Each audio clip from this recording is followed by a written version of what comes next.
The crisp sound of this potato wafer crumble and dissolve in my mouth as I bite into it echoes in my head, amplifying the booms inside, which redundantly say and said.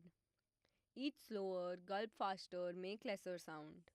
Don't embarrass yourself by being the basset hound.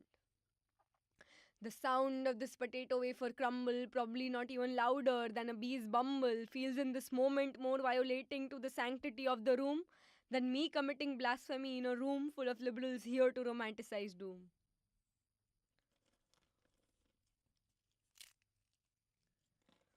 Chip number two, I have the audacity to eat, and I crumble and chew without caring to greet. Or so it seems to me now. I should have offered it to you in the hopes of making a new friend. But oh, my friend, I'm already too awkward to succumb to this selfish spirit of sharing in us they develop. The prominence of this echo in my head grows, and no, it is not just because of the mic. The prominence of this echo in my head grows, and no, it does not, unfortunately, ruffle my self spite.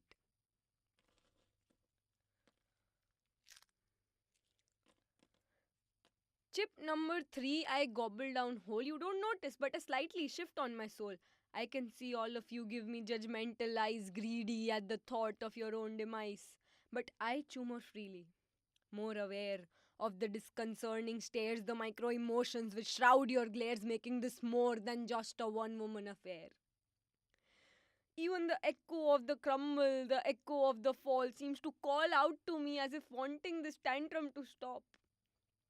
Hetvi, enough embarrassment upon yourself. You brought this word to myself, I say, and nay, these words are not my own alone. These words are in my brain, sown by a society who calls me a racy black sheep, the same one I troll being the white moony creep, the same one who says even a high is coquettish, the same one who thinks racism is a fetish.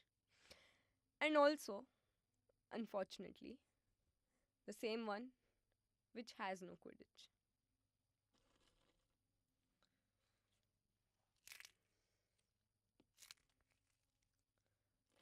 But here we are. I'm sorry I crunch a lot. I'm sorry for not offering, but in my defense, your own you could have brought.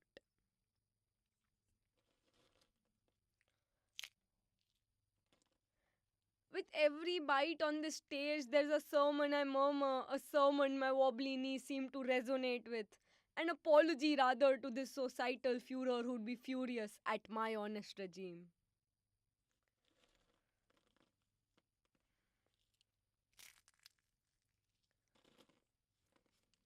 My fingers seem more oily now. Is that why I start to think this show's slipping out of my hands? Yes, Hetvi, you've got no fans.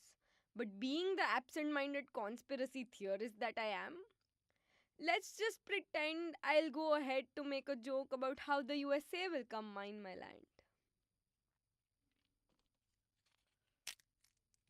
Did you wonder, though, why I chose a Lay's Indian Magic Masala to perform and not some Haldiram which just doesn't conform?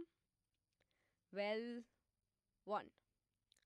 The prospect of 20% more chips in a Lay's of all places. 2. The realization that the area of an individual chip inside is inversely proportional to the number which increases its stride. 3. The prospect of me not being bored in spite of the taste of the chips exponentially bleakening because in spite of this whole process being irritating, I just can't refuse or stop. Also, the air-filled packet obese with the promise of preservation is quite fun to pop. 4. The better mix of spices which makes my fingers more appetizing, or so I feel, owing to this great advertising, which is probably just another patriarchal construct for all of the men who want to see me suck without a me too, of course. But never mind. At least this helps me damage concourse. You and I both know this is not just a vent, neither it is just a plea for consent. You and I both know I'm here for dissent. I'm here just for dissent.